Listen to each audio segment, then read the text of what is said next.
miracle working God. He's a miracle working God.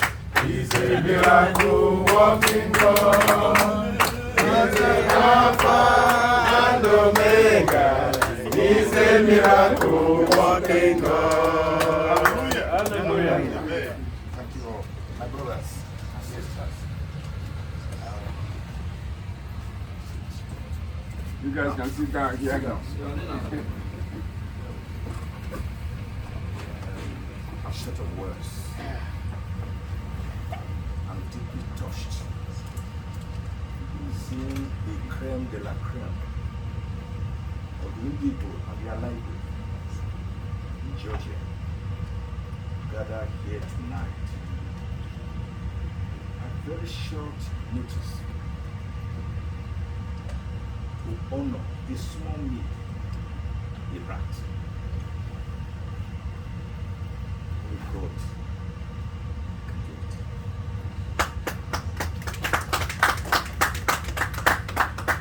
Not because I'm deserving of it. It's simply because of Romans 9:15.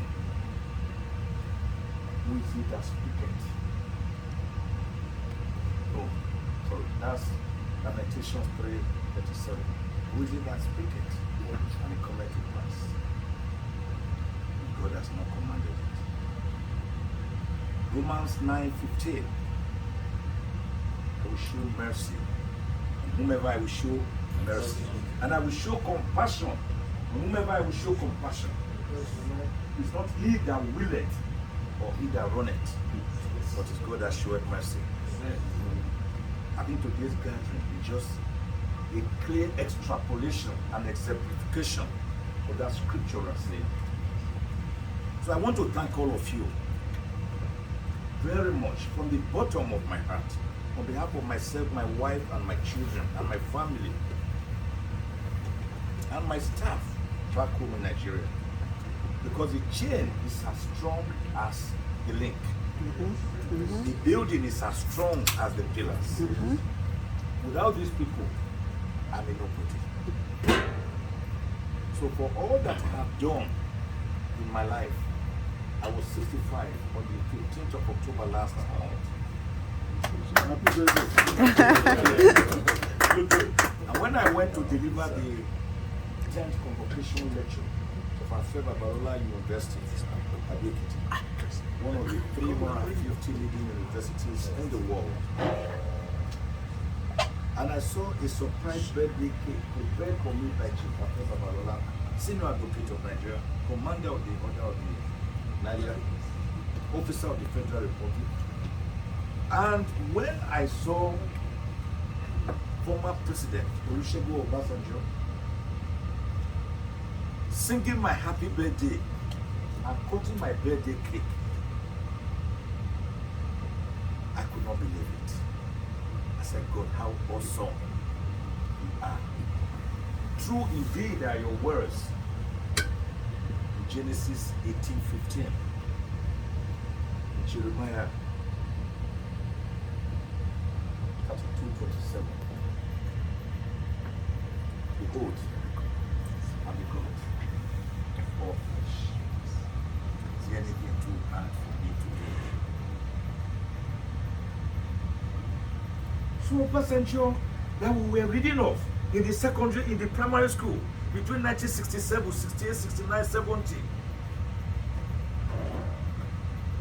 as controlling the 3rd Marine Commando with a Dekule Center. Scorpion. The Scorpion. And who was taking the reins of surrender on behalf of Nigeria from General Philip Effiong in January 1970 for the Civil War to end. The Civil War that killed more than 3 million Igbos. That man was singing my happy birthday. Saying, God, how awesome indeed you are.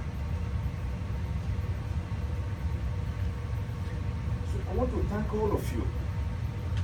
Because what it shows also is that even being in diaspora, being in America, God's own country, as they call it, you've not forgotten your roots. You've not forgotten where you come from. Because the river that forgets its source dries up. You acted true to form as true Igbo patriots. And God bless you all for doing that. God bless you all for doing that. What are you here to gain? Nothing. Many of you left your workplaces and came here straight away. Many of you left your various businesses and came here. No one is paying you. But you are defending your homeland. For that, let me repeat. God will bless you. Make sure He bless you through many ways that you can never fathom.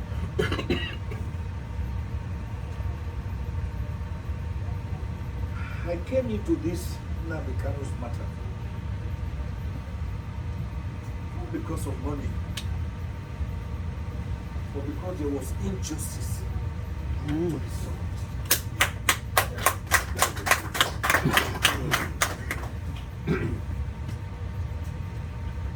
Because there was a need to defeat impunity. There was a need to speak truth to authority. There was the need, and there is the need, to enthrone rule of law, good governance, and fundamental human rights of citizens of Nigeria. I've been following IPOB since it was formed in 2012. It was formed as a non-violent organization, for your information. For those who did not know, IPOB wasn't just formed for self-determination to say we want the Igbos to leave Nigeria as Biafra. No! That was one of the howevers. IPOB was formed strictly to say make governance inclusive of the Igbos. Remember that we are part and parcel of this country. We are not that dot in the cycle that President Buhari referred to. We're part and parcel of this country. Give us our dues. Include us in governance. Recognize us. If, however, you don't want to do that, that is the however, then let us go our way in peace. Amen. A lot of people don't understand. Yeah. When IPOB was formed, we saw them marching on the streets, blowing whistle, wearing their beret. We are Biafras, we are Biafras. They were not violent. Until the 14th of September 2017, when the federal government set up Operation Python. We didn't see Operation Python go to the northeast, Maiduguri and others to fight Boko Haram. Operation Python was formed and put at the doorstep for the Igbos to checkmate not just their agitation, but to me, their blooming progress. So Operation Python invaded the ancestral home of Nnamd Kanu's father, Eze Kanu, the Eze of Afarauko, Ibebe, Umuahia, in Abia State. 14th September 2017. And the army killed, brutally murdered 28 innocent and unarmed Nigerians. Nnamd Kanu was there with his father in the house. And by providence, he managed to escape. He first landed in Israel, where he quickly swore to an affidavit, Rome, that had just managed to escape Nigeria from certain death. When he got to Israel, he repeated the same affidavit. They are there in the public domain. So contrary to what the federal government has been insisting on wanting people to believe, Nnamd Kanu did not jump bail. No. You jump bail if you escape voluntarily from trial.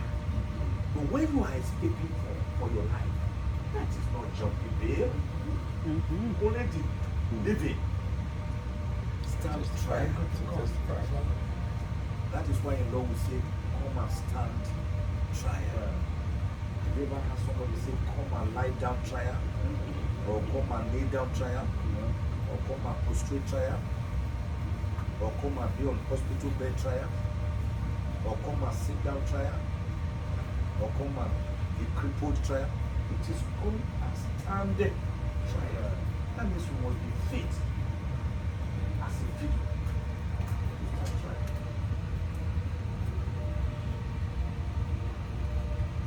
Not just a nationalist and a patriot.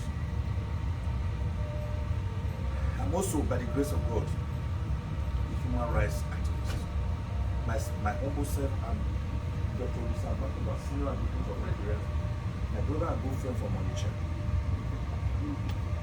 founded the first human rights organization in Nigeria called the Civil Liberties Organization, CLO, on the 15th of October 1987. It was that organization that became the umbrella, the rallying point against military juntas. We later started branching out. About 1992, I branched out to form Universal Defenders of Democracy, UDD, in April 1992. And it was launched by the late Justice Dr. Akinola Abuja. It was from there, all these other ones, CDHR, Campaign for Democracy, Constitutional Rights Project, all of them started springing up. Then by 1998, Jennifer and me and myself sat down. I said, we needed to do something. This individual organization cannot fight this military. We needed an umbrella organization to aggregate all the human rights bodies. That was how we funded the Joint Action Committee of Nigeria, JACOM, in 1998.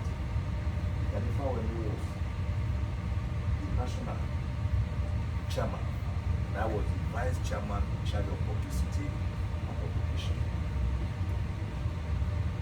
So I've been fighting for the rights of the people since I know myself.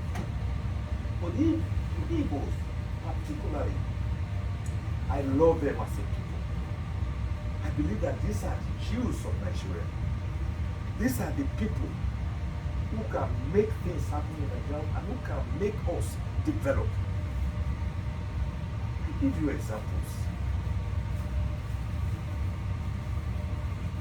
When the first military coup was played out by Major Kaduna Uzoro Chukuma on the 15th of January 1966, there was a counter coup which was led by Murtala Mohammed and Yakubu Gowon, who was then a bachelor, a man who became head of state at the age of 32 years, a bachelor. He married Victoria, the wife, as a bachelor. They played that counter coup in July 1966, which removed General Johnson Thomas Umunakwe Agui-Ronsi from office, the then head of state. It was the coup of January 15, 1966 that terminated civil rule with Dr. Nwafo Orizu, the then Senate president, who had taken over from Dr. Nnamd Azikiwe when Nnamd Azikiwe became the ceremonial president of Nigeria during the independence in 1960. I go down this memory lane to see your place, your indispensable place in the Nigerian project. So when the Civil War was starting, there was this grand deception that the federal government of Nigeria was going to carry out nothing but a mere bicycle expedition at Nsukka axis to defeat the Biafrans. But what did you and I see for 3 gruesome years? The Biafrans held on until January 1970, when General Philip Effiong, on behalf of the Biafra, surrendered to Major General Olusegun Obasanjo on behalf of the Federal Army. And that was after the failure of the Aburi Conference, which was organized by General Accra, trying to see whether whatever remained of Nigeria could be saved to avoid the civil war. Ladies and gentlemen, as far back as 1967, the Igbos were already manufacturing Ogungues. They were already manufacturing, refining oil, petroleum. Is Nigeria still refining oil? Nope. 1967 to now, that's 55 years ago. Igbos were already refining oil. 55 years later, and we are still not refining oil. Then go on, pronounce the 3 R's: reconstruction, reconciliation, and rehabilitation. I have been asking the question. No one has answered me. I've asked them many times. Have the Igbos been reconciled? Have they been rehabilitated?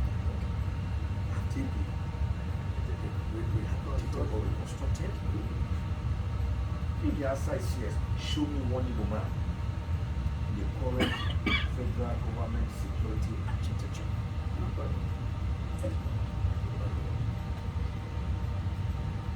Show me an Igbo man holding any of the key Class A ministries in Nigeria.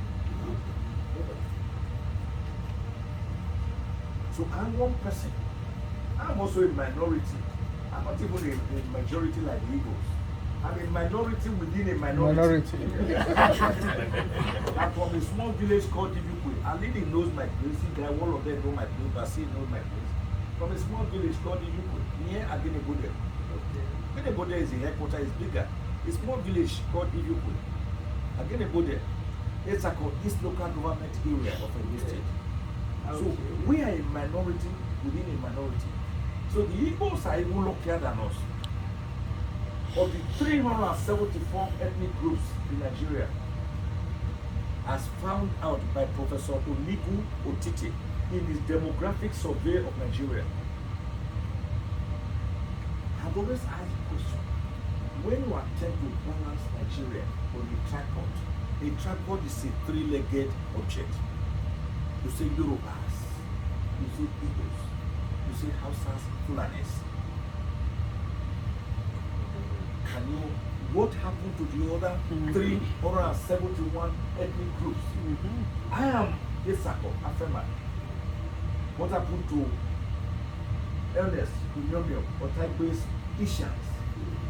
What happened to the Benis, the Baggies, the Ethics, the Jos, the Urobos, the Sokos, the Ogonis?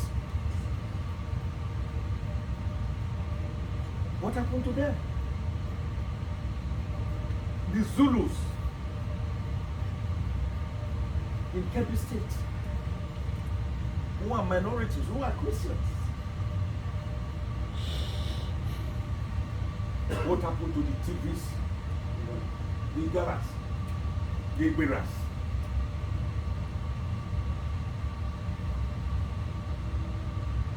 So our problems continue to linger. But I tell you also, the problems are systemic and fundamental. I've said it elsewhere, and I want to be quoted. Peter Obi is my personal friend. He visits me. In fact, by the grace of God, in 2018, December 18, sorry, I was the one who recommended Peter Obi to run with Atiku Abubakar. Now, my friend, all of them. But I've said, the way Nigeria is presently constructed. Neither Peter Obi nor Atiku nor Tinubu has solved the Nigerian problem. Except there is drastic restructuring, evolution of ours from a behemoth, elephantine, humongous federal government at the center, down to the federative units. Yep. I was in Miami, Florida last week for the International Bar Association conference. That's from there I came just 2 days ago to my house here in Atlanta. Do you know that the Florida, the Miami International Airport is under the control of a local government? What you call a county council. I know. Your Hafiz Jackson Airport here. Is it controlled by the federal government? No. Is it even controlled by the state? No. That's what you call the evolution of power. In Nigeria, the federal government is in charge of every seaport. It's even in charge of even secondary schools, not the community schools. Guess what? The federal government has to license plate number, license your hotel, license your bicycle, your motorcycle, your car. Come on, you can't grow like that. Streams, they want to take off ordinary streams. Under sections 214 and 215 of the Constitution of Nigeria, the federal government controls the entire police. The Constitution says a governor is the chief security officer of a state. But the state security says before a commissioner of police can obey the government, he has to take instructions from the Inspector General of Police, who himself will take instructions from the Minister in charge of Police Affairs, who himself will take instructions from Mr. President Muhammadu Buhari. You can't go like that. No way. No way. In America, you have the FBI, you have the CIA, you have the New York Police Department, the Los Angeles Police Department, you have the Metropolitan Police in Washington, D.C. Every state has its own police force. Every county council has its own police force. Every city has its own police force. Even schools, even tertiary schools, universities have their own police force. The consequence is a synergy of their security apparatus to drive away crime. In Nigeria, the police is owned by the federal government alone. You can't go like that. So I therefore challenge Peter Obi, my good friend, Atiku Abubakar, my good friend, Tinubu, my good friend, challenge all of them. Go into a debate. Tell us what you will do about restructuring Nigeria. Because if you don't restructure Nigeria, restructuring Nigeria is like the scriptural saying, seek ye first the kingdom of God and his righteousness and every other thing. To restructure Nigeria, let me tell you, all these things, forming ECN, IPOP, Amoteco, all of them will vanish into the air. Because it is the feeling of marginalization, the feeling of denial, the feeling of cheating that makes people to carry up arms. When there is social justice, equity, good conscience, egalitarianism, nobody, fairness, nobody will want to carry arms. So our story, therefore, is the structural defect we started having from January 8, 1897, when one young lady called Miss Flora Louisa Shaw, a British journalist, wrote an article in the London Financial Times. I said that big area around the Niger area. Because the then name for Nigeria was Royal Niger Protectorate. And the young lady felt that it was too long. You can't call it a country like that. So let's call it Niger area. That was how the name Nigeria. Wow. 8 governments. 8 January 1897. That was how we got that name. Nigeria. That young lady was later to marry your Lugard, who was then the governor, the man who amalgamated the Lagos colony, Southern Protectorates and Northern Protectorates to form this unworking compassion called Nigeria.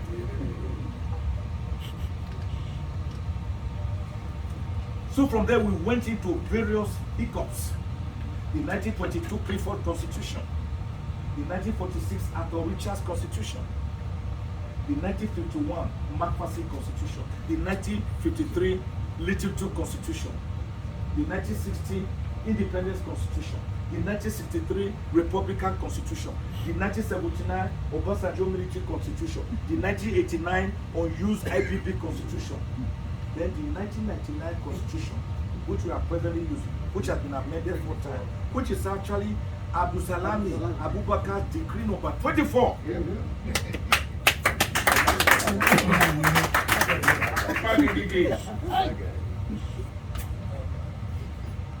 So when you have such a systemic problem that is fundamental, you go and solve it. When Nigeria has borrowed, do you know how many trillions we have borrowed? We are a known country. He who goes a borrowing goes a sorrowing. Yep. The loans we have taken now, even the next 3 generations cannot pay it. Yep. So where are you going to get the money to suddenly fight insecurity? Where Boko Haram is one of the 4 most dangerous security forces in the world, threats in the world. Where we have the money with corruption, strutting about like a proud peacock in Nigeria, with Nigeria being adjudged by Transparency International, under the Transparency International Anti-Corruption Perception Index as number 148 out of 180 most corrupt countries in the world, and the second most corrupt country in West Africa. Where are you going to do it? When Nigeria has become the poverty capital of the world, overtaking India, which I think is even a misnomer, because I was in India in August, Chennai specifically. These people manufacture virtually all the vehicles they use. They have an incubation technology center. Your America here, import spaceship equipment from India. Quote me. To America here. They took me to the factories. India has become the strongest ICT country in the world. Yeah. Quote me. Click your Google. When did you become independent? 1947. Just 30 years before Nigeria.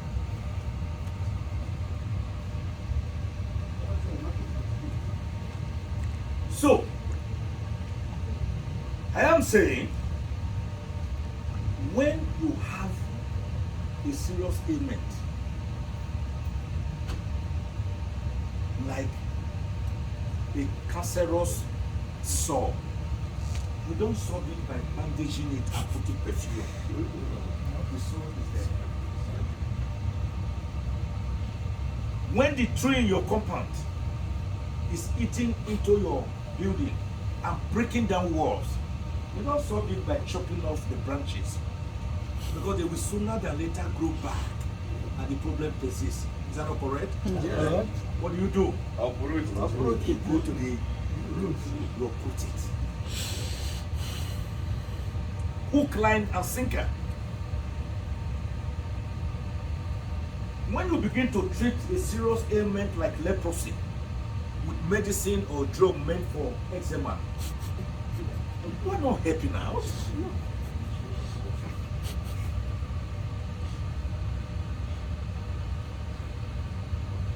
We must therefore go to Castas, go to the drawing board, take Nigeria as a tabula rasa, a clean slate, and then we go back to the drawing board. What did America do? Between May and September 1877, 50 great Americans gathered together in Philadelphia, Pennsylvania. They were already confederation. They said we needed or we wanted a more perfect union. That was how. It was at that conference, with a declaration signed by 39 out of the 50 great Americans, that they agreed on certain irreducible articles of association. Bill of Rights, presidential system of government, executive presidency, federal system of government, separation of powers between the executive, the judiciary, and the legislature, a doctrine which in 1748 had been popularized by a great French philosopher, Baron de Montesquieu. It was at that conference they agreed upon judicial review of administrative or executive or legislative actions. That conference drew up great federalists, people like George Washington, who ended up being the first president of America after having Washington D.C. his name. People like Alexander Hamilton, John Jay, John Adams, Thomas Jefferson. It was that conference. Madison. It was at that conference these great Americans came, and the people agreed to live together. This is how we want to live together. And they subjected the constitution that emerged to the people of America to vote upon. It's your present constitution. Was it voted for by the people? No. No. So, the process by which a constitution comes into being is even more important than the contents. Otherwise, we will have a constitution that is a conquest constitution, like the one that we have, which is a militarily imposed constitution. So I have advocated again and again, and I want to emphasize it tonight. We need to have an indigenous, autochthonous people's constitution, which is believable, which is legitimate, and which the people buy into after it has been subjected to a popular referendum and plebiscite. That was done for the Midwest region. That was excised out of Western region on the 10th of August 1963. They subjected it to the people. I will soon finish my analysis of Nigeria, where I know that the problem are gargantuan. Go and check section 122 to 146 of the 1960 and 1963 constitutions of Nigeria. A region took 50% royalty of what was produced in its place. Then 20% was paid to the federal government of Tafawa Balewa at the center. Then 30% was distributed among the three regions, then Western, Northern, and Eastern region. Then later, the Midwest region that was added as a fourth region on the 10th of August 1963. And the 30% was shared by all these four regions, including the region that had already taken 50%. Wow. That was true federalism. Because of that, every region could use its resources to develop itself. Yes. Let's start from the north.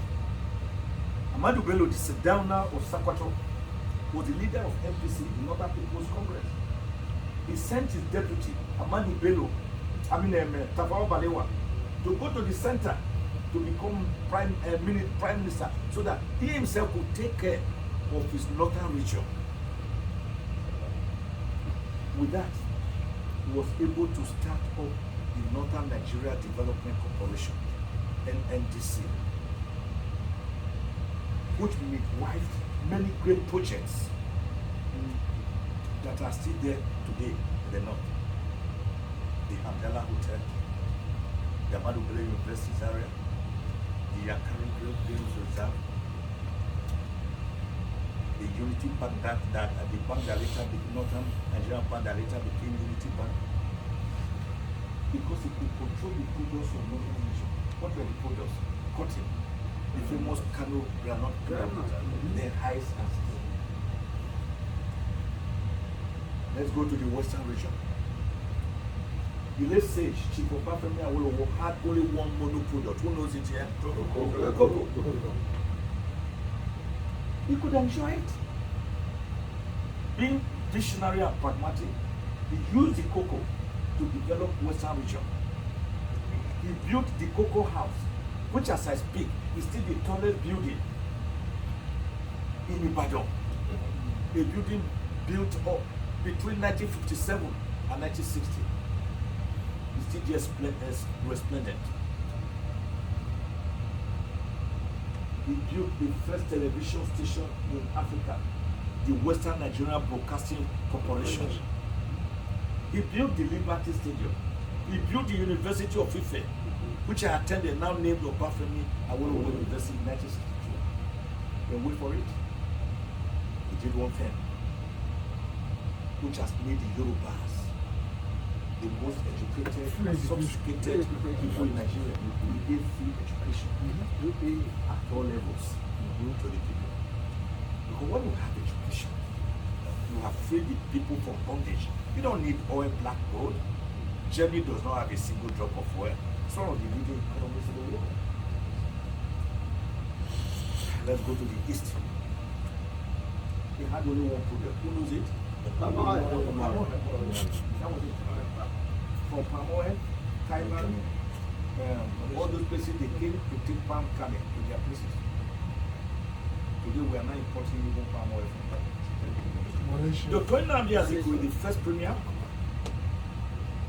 followed by Dr. Michael Obara, Dr. Akanu Ibiam. They decided to use this product to develop the eastern region because there was competition. Yeah. If you're looking at what Nnamd is doing and Awolowo is doing, what of us? That was how he built the University of Nigeria, Nsukka, built the stadium in Enugu, the Trans-Amadi Estate in Enugu, Port Harcourt, the Presidential Hotel in Enugu, Port Harcourt,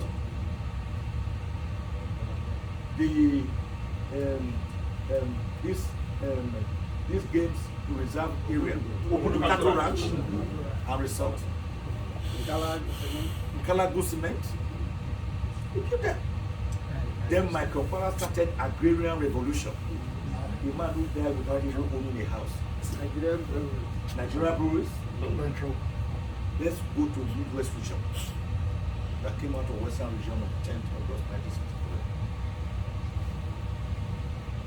The great precursors, people like Oba Akinzwa II, Dr. Dennis Osadebe, Jerete Mariri, Okechebo Mimi Ejo, Kesinti Momo, Dr. Koji, Esobai Debiri of Benin. They joined hands together to use the timber, plywood and rubber that was available in Midwest region to develop it. They built the Okula Cement Factory, the Ugeli Glass Factory. They started the University of Benin because there was competition, there was true fiscal federalism, where each state or region developed according to its pace. Because you know what your people want. What the position today. Nigeria is operating a unitary system of government under the guise of federalism. At the end of every month, the 36 state commissioners for finance goes cap in hand to Abuja. Go and take dregs for allocation. On the master state. That section 162 of the Constitution. They carry the money to the governors, who use maybe 60% of it as security votes for themselves. We lay the allocation given to the local governments as source. Yes. And then the federal government itself ends up spending about 80 to 85% of national income on recurrent expenditure, not on capital projects. No country grows like that. So ask our presidential candidates, how do you hope to break these jinx, this recurring decimal, this affliction that has rapaciously enveloped us. We should ask questions. I'm not one of those who just buy into something without asking questions. That was why when Buhari, before he came, some people were riding bicycles. Some people, one young man trekked from Lagos to Abuja. Another one rode a bicycle from Kaduna to. They say it was Buhari. I said, question, how do you look at the credentials of this man? Can a leaper change his pulse? No. This man is not a Democrat. How would you think that because he has put on a suit and he has put on Igbo's lion head and the Yoruba this thing? The hood does not make the monk. No. But today, what I'm saying, I was over. So that takes me directly to the case of our friend, our brother, our son, Nnamd, the leader of the army. I started by telling the short story of IPOB that it was formed as a non-violent organization. It wasn't formed solely for self-determination. In any event, which is a concept recognized across the world, even by the United Nations Organization, the Universal Declaration of Human Rights of 1948 recognizes self-determination. The International Covenant on Political, Economic, Social, and Cultural Rights and Social and Cultural Rights recognize self-determination. The African Charter of Human and People's Rights recognize self-determination. So it's itself not even a crime to say I want self-determination. Hello guys, are you all hearing me? Yes, sir. That was how Nnamd started. When he was extrajudicially renditioned back to Nigeria on the 26th of June 2021, he sent Ifeanyi Ejiofor, a young, brilliant Nigerian lawyer who has been on this matter, carrying the burden of the people's problems, like Atlas carrying the world. I never knew I would meet Nnamd, but that time, I looked for Ifeanyi Ejiofor's number and I called him. Every time the case will be coming up, I call him and give him ideas. This is how you should go. This is what you should do. More than 4 or 5 years ago, I never knew that one day I would be Nnamd's lawyer. So when they brought him forcefully back from Kenya, blindfolded, handcuffed, dehumanized, tortured, brought against all international laws and local laws. And he sent for me immediately. And Ifeanyi Ejiofor came to my chambers in Metama, Abuja. To be honest, I didn't know him. He waited for about 3 hours. I had a throng of clients that I was attending to. And now finally said they should call me. Say, good evening, sir. I'm Ifeanyi Ejiofor. I said, okay, I never met you. May I know you? He said, I'm the person you have been helping the last 4 years, giving tips to cases. I said, who are you? He said, I'm Ifeanyi Ejiofor. Why didn't you let them know when you fill the form? Why should I keep a lawyer waiting for me for 3 hours? Don't do that for colleagues. What do you want? It was a day, a little better. He sent me to come and with me to take over carrying out this matter. I said I will read a letter to that effect. The letter was produced. Even then, I said I would do some cross-checking. Have I made statements that will contradict my hand in this case against IPOB, against the Igbo, against Nnamd? I took 2 lawyers. should go on the internet. Check my government out in the last 41 years when I became a lawyer. All my statements concerning the illegal, their libels, the Nnamd, the apples since 2012. I want to know. So that if I find that I'm saying things against their interests, it will be contradictory to suddenly turn around and somersault. We need to handle this case. Wow. My lawyers produced 2 heavy files. Each of them showed my consistency that I will defend the cause of the Igbos. I will defend the cause of that. Can we clap? Yes, it's all right. You only need to Google. My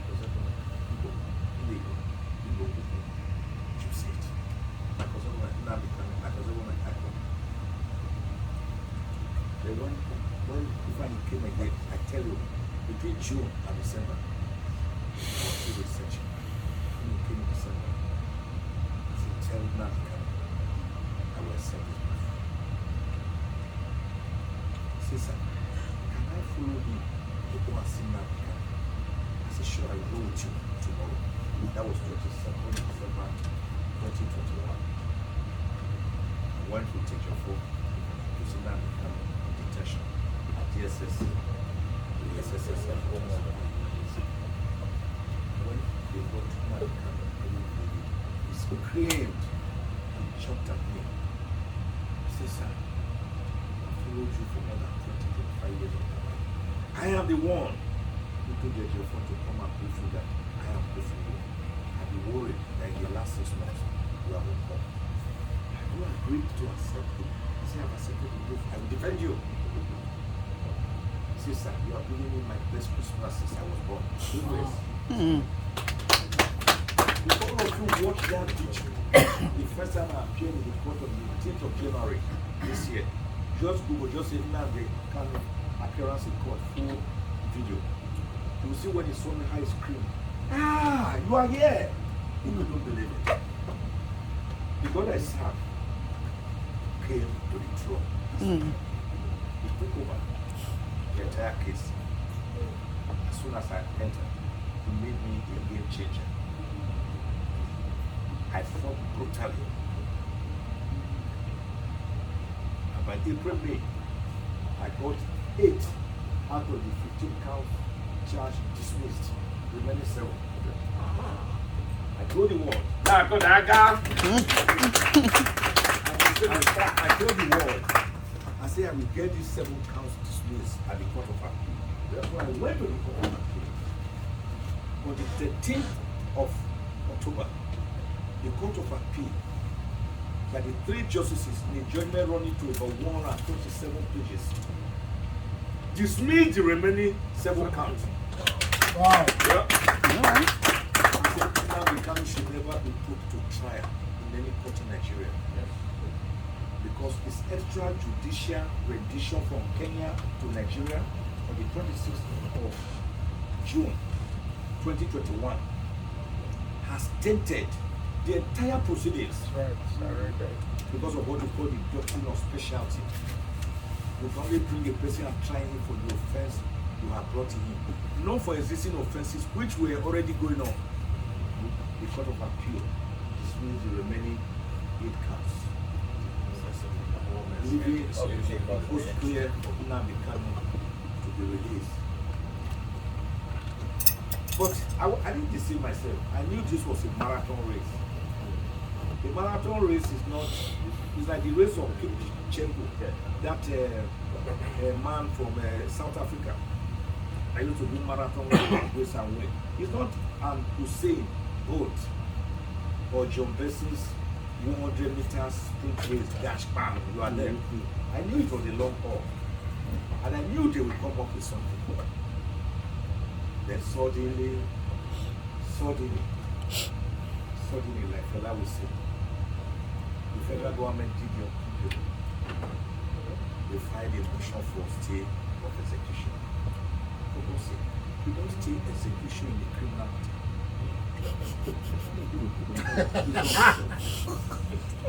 You can only say execution in a civil matter. In a criminal matter, the only exception is where a person has been sentenced to death, so that he will be prevented from going to the gallows. But in a civil matter, where the court has found that this man is a free man, there's no charge against him, he should not be tried. The next thing is to release him. Before then, a week earlier, I had written a 43-page letter to Mr. President that he should save his face and have soft landing by having a political solution to Nnamd detention, by releasing him. They are going by the United Nations Human Rights Against Arbitrary Detention Working Group. Their ruling, their judgment of 20th July 2022, they say release Nnamd immediately and pay him damages and compensation for his illegal detention. Say, Mr. President, 43 pages of a letter with an executive summary of 3 pages. Releasing Nnamd. They did not. Then we argued the motion for stay of execution.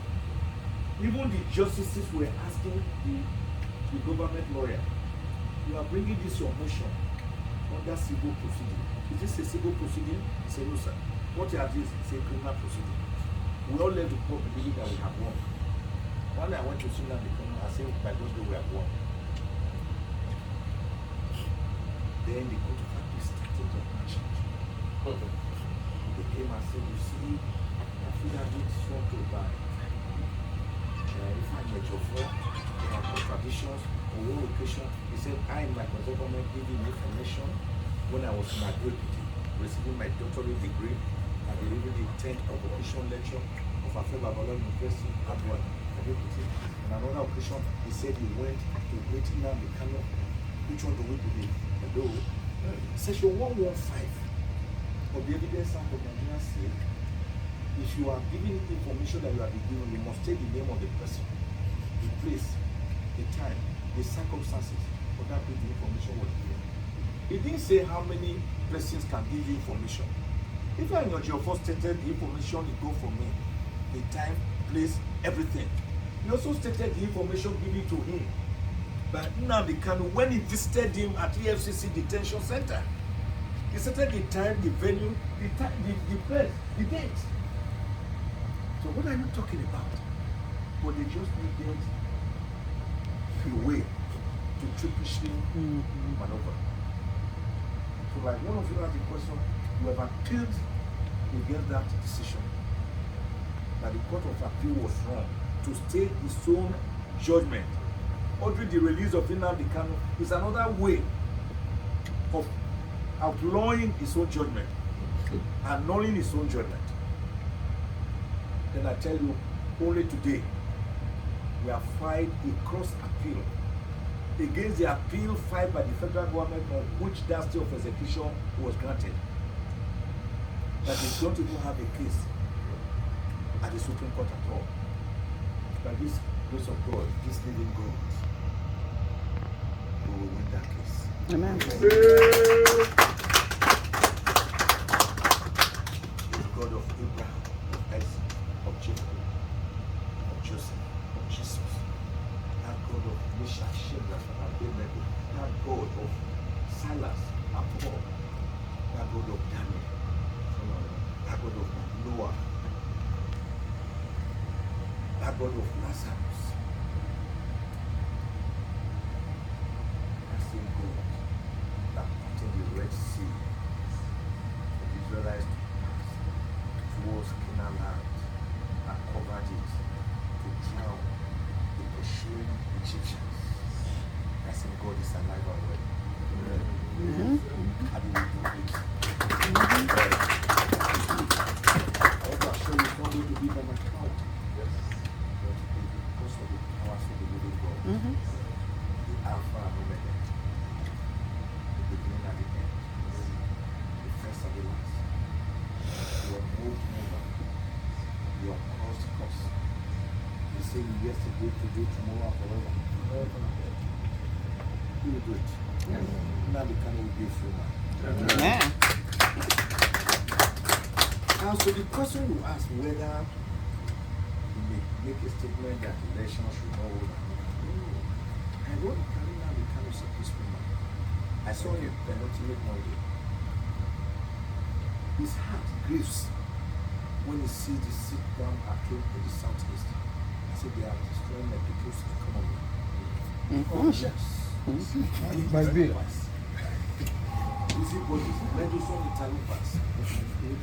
Have entered the system to see the opportunity to create havoc. That the country does not like what is going on there. When we discuss, I said, when you come out, by God's grace, make a national broadcast. Tell your people to lay down their hands. There's nothing that cannot be solved by judge or by negotiation. Rather than war. Even the First World War ended in 1998. And the Treaty of Versailles, where Germany was blamed for all the war atrocities, was entered into. The League of Nations was formed. But the Second World War still broke out between 1939 and 1945, leading to the destruction of the Japanese twin cities of Hiroshima and Nagasaki by the atomic bomb. That was how the United Nations came into being to stop mass misery.